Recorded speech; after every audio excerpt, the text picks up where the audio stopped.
Okay, so I noticed in one of the first videos when I was setting up the camera, you couldn't see it. So here's how you're gonna do it. You're gonna put this camera up here, and there's a little spot underneath the camera where you're gonna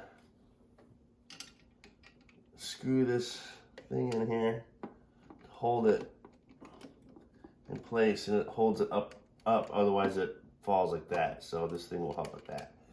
And then what you're gonna want to do is you want to push the camera up to this little plastic window. There it is. There's the plastic window, but you don't want it to touch it. Get it as close as possible to that window without it touching it.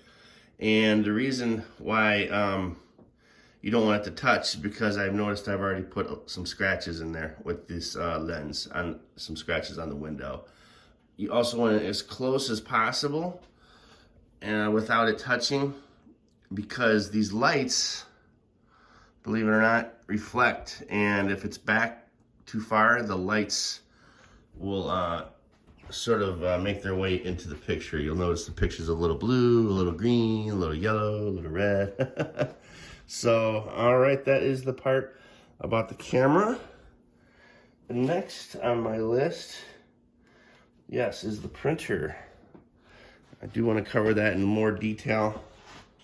Very important, the first thing you do in regards to the printer is we need to put this weight on the front of the base of this shell, okay?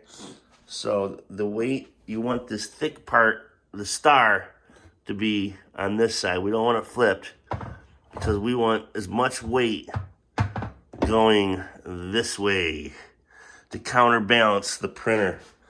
This PhotoBoost shell was made for tablets, and however, tablets, you have to use Wi-Fi and Bluetooth to print, and I did not want to add Wi-Fi and Bluetooth into the mix as they are extremely finicky, and we don't need to make anything more complicated than it already is. So I wanted to use real computers. With that said, the printer that came with the that you're supposed to use with this was light, small, it was light, it worked with tablets, but it was garbage, and I didn't want to use that garbage printer. I wanted to use our real photo booth printers that print nice pictures, but the thing is, it's super heavy. It's not really made for this, so we got to do a couple adjustments. One is the weight to counterbalance, and we want to push this printer as far to the right as possible. We don't want any space. We do not want it this way, because then this whole thing can flip backwards, and then that would be really bad. So printer on the shelf, have it touching the shell, put this weight on there for counterbalance, and you should be good to go. I've tested it out. It is pretty solid. Again, we just have to take those steps to make sure this whole thing doesn't flip backwards. Okay, next, oh yes, the on switch.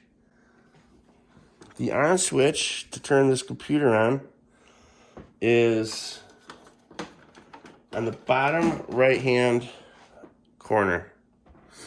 I made a little mark. I'm not sure if you can see it. See a little spot, little gray spot. I put that on there. That's where the on switch is. Again, the first thought is, well, why don't you just flip it upside down, you know, so we can access it? But we can't. The computer has to be turned upside down this way because of this USB port, this adapter, you're coming out.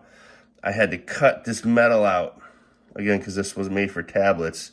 And to fit this computer in, I had to cut this. You can see where I cut it. It went all the way down. There was no room for this USB. But I cut it to get this USB in there. This side is even worse. There's so much metal to cut. I didn't want to mess with that, because you'd think, well, we could just flip it, have the USB over there, and then the on switch would be on top. But this is just too much metal, and I don't want to take a chance of messing this thing up. So it has to be this way, okay? So when taking the computer out, I found the easiest way to do it is to put one hand in front. You can't really see it, but one hand in front of the computer, just gently touch the screen. And then one hand on the back. You can always slide left first. Slide left first. Pop that out ever so gently again. And then you can do that to turn the computer on. Keep it watching this USB on the left that it's not pressing too hard because we don't want to damage the port. And then back in you go. To the left and then to the right, you're good. There's this little space. I'm gonna find a way to fill that in. I think I'm gonna put something on the bottom just to hold it up, or maybe I'll put something to fill this space just so it looks nice. And of course, before typing on the screen, make sure you put this support back in. Otherwise, if you're pressing on the screen of the computer will fall out. So, all right. It's loading SparkBooth. You do have the options. There are a few of them. Again, just to use the touchscreen. So use the touchscreen as much as possible rather than taking it out and putting the keyboard on it. So let's see. For example, there's a lot of times you can type. It has the keyboard that's on the computer.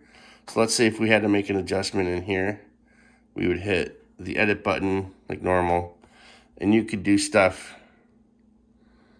right from here by double clicking. Let's say I spelled the name wrong or something like that. You double click here. I double clicked it and then the keyboard came up. Okay, so